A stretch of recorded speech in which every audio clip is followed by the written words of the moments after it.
성도를 섬기는 일에 대하여는 내가 너희에게 쓸 필요가 없나니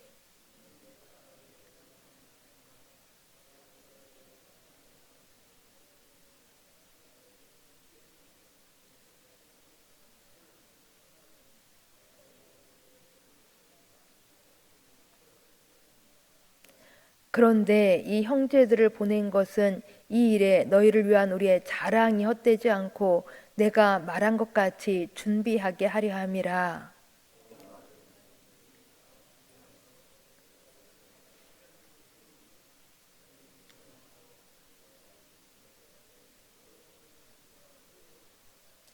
그러므로 내가 이 형제들로 먼저 너에게 가서 너희가 전에 약속한 연보를 미리 준비하게 하도록 권면하는 것이 필요한 줄 생각하였노니 이렇게 준비하여야 참 연보답고 억지가 아니니라.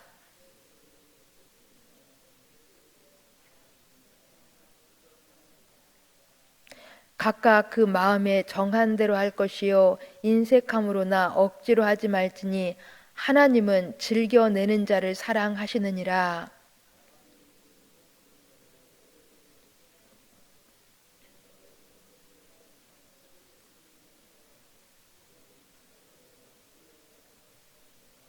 함께 보십니다.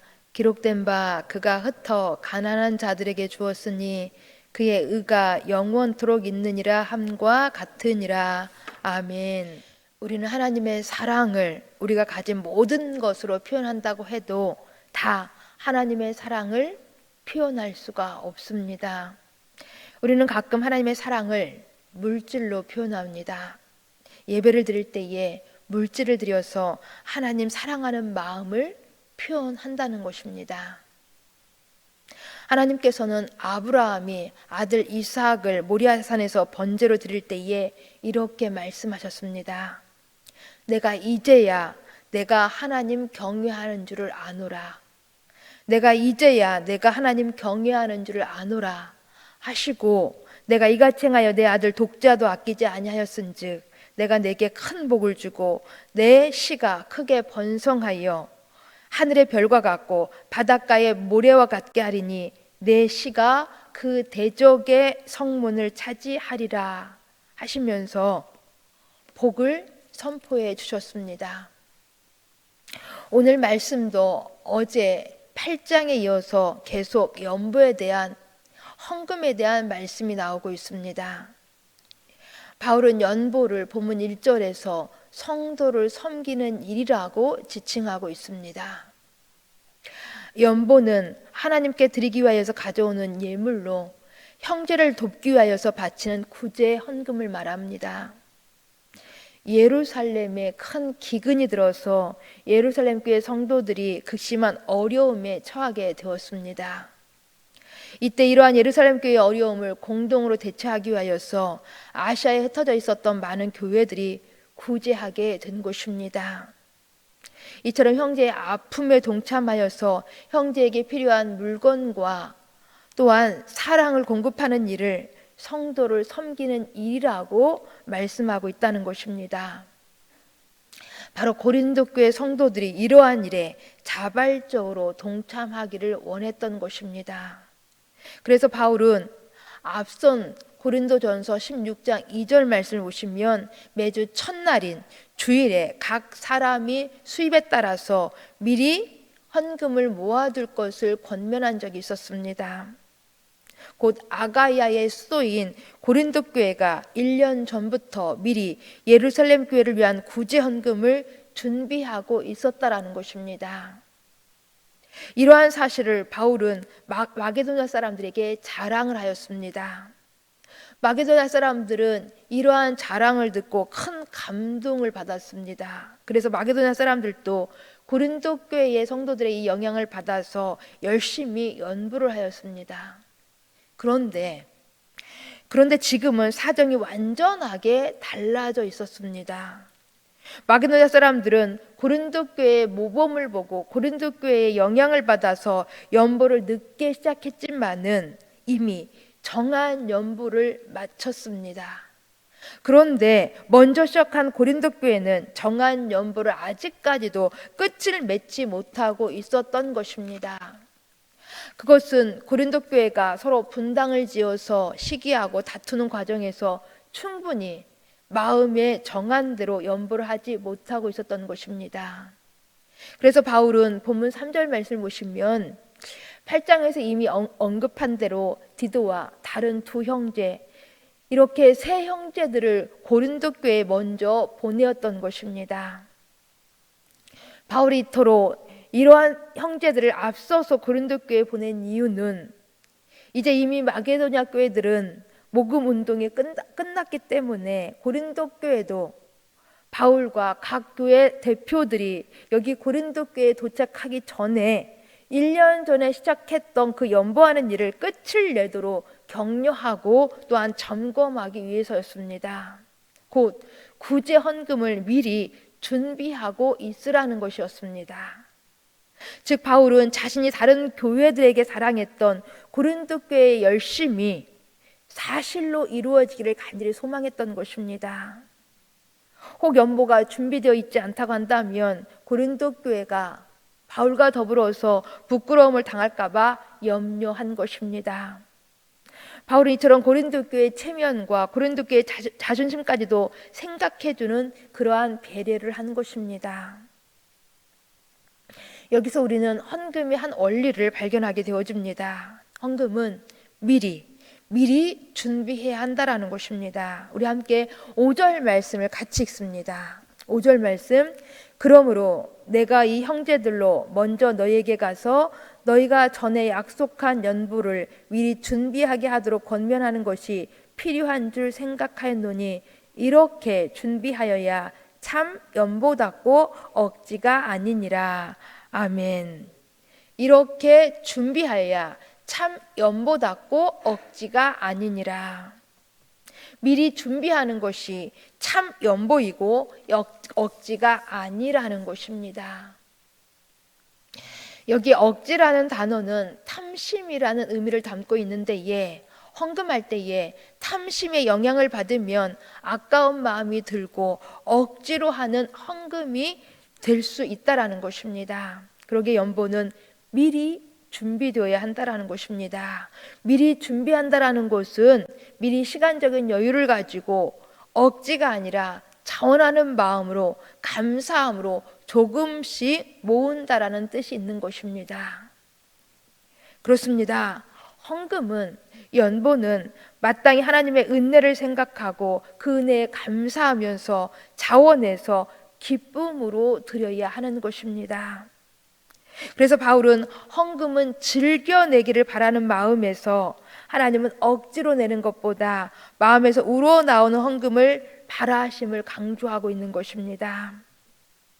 연보는 단순히 다른 사람을 도와주는 데에 목적이 있는 것이 아니라 하나님의 은혜에 대한 감사로서 섬기는 일이기 때문인 것입니다.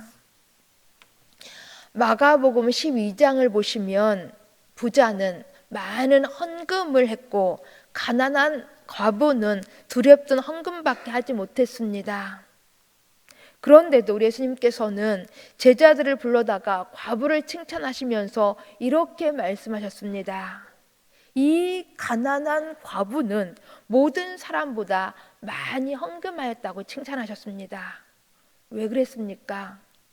우리 예수님께서는 가난한 과부의 중심을 보셨기 때문입니다. 우리 하나님께서는 헌금만은 우리의 중심을 보시는 것입니다. 하나님이 기뻐하시는 헌금은 인색함이나 억지가 아닌 즐거움으로 드려야 한다라는 것입니다.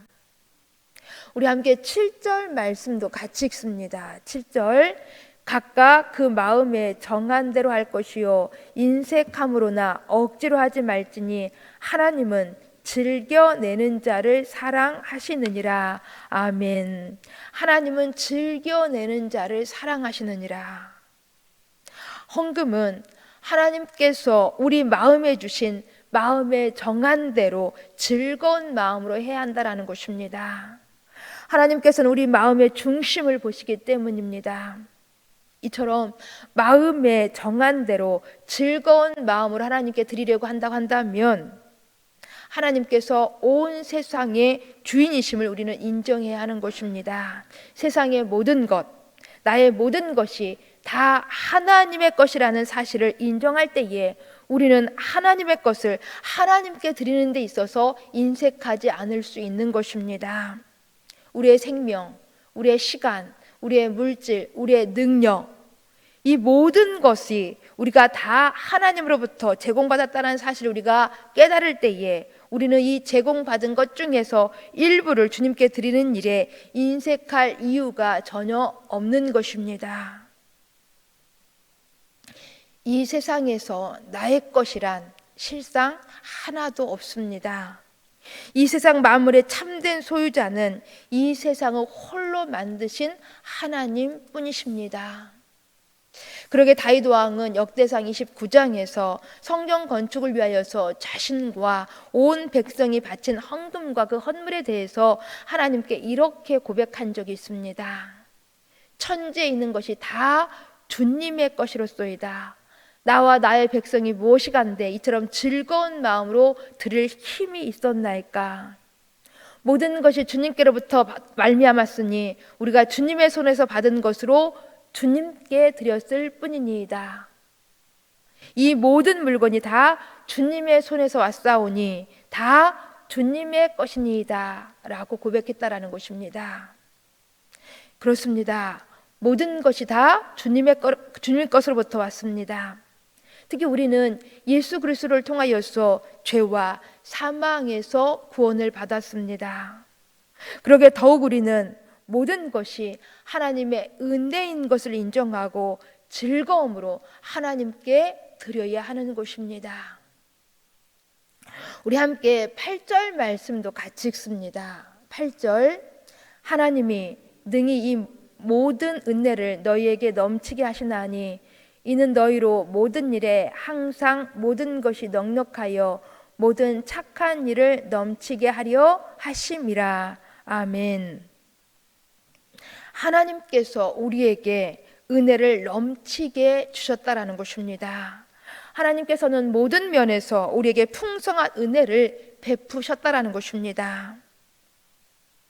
그런데 이렇게 풍성한 은혜를 주심은 우리로 착한 일을 하기 위해서라는 것입니다.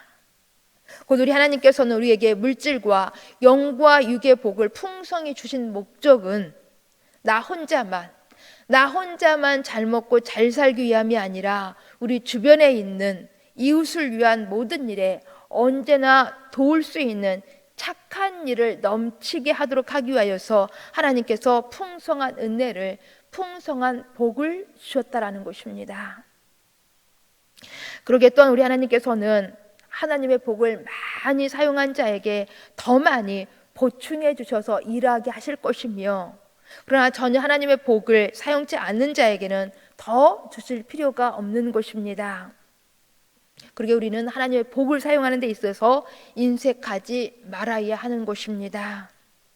하나님의 복을 다 사용하면 또 하나님께서 채워주시기 때문입니다. 그런 면에서 우리 하나님께서는 즐겨내는 자를 사랑하신다고 하셨습니다.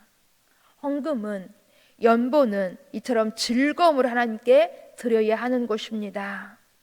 그러게 우리는 마땅히 우리에게 부여된 하나님의 복을, 우리에게 부여된 하나님의 은혜를 다른 사람의 유익을 위해서, 다른 사람의 필요를 위하여서 사용해야 하는 것입니다.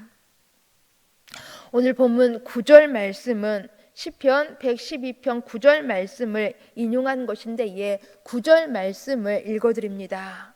기록된 바 그가 흩어 가난한 자들에게 주었으니 그의 의가 영원토록 있느니라 함과 같으니라. 아멘. 여기 가난한 자들에게 나누어 주는 것을 의로 여기셨습니다. 그리고 그 의가 영원하다고 말씀하십니다. 곧 즐거운 마음으로 다른 사람을 도운 사람의 의는 영원토록 남아있다라는 것입니다. 왜냐하면 하나님께서는 재물을 이기적인 목적으로만 사용하지 않고 가난한 자들에게 나누어 주는 자의 그러한 선한 행실을 영원토록 기억하시고 그 행위를 의로 여기시기 때문인 것입니다. 그러게 우리는 우리에게 주는 하나님의 풍성한 은혜를 따라서 인색함이나 억지로가 아닌 즐거운 마음을 하나님께 드림으로 하나님께서 영원토록 기억하시는 의로운 삶을 살아내야 하는 것입니다. 이러한 삶으로 더욱 하나님께 사랑이 되실 수 있기를 간절히 소망합니다. 기도하십니다.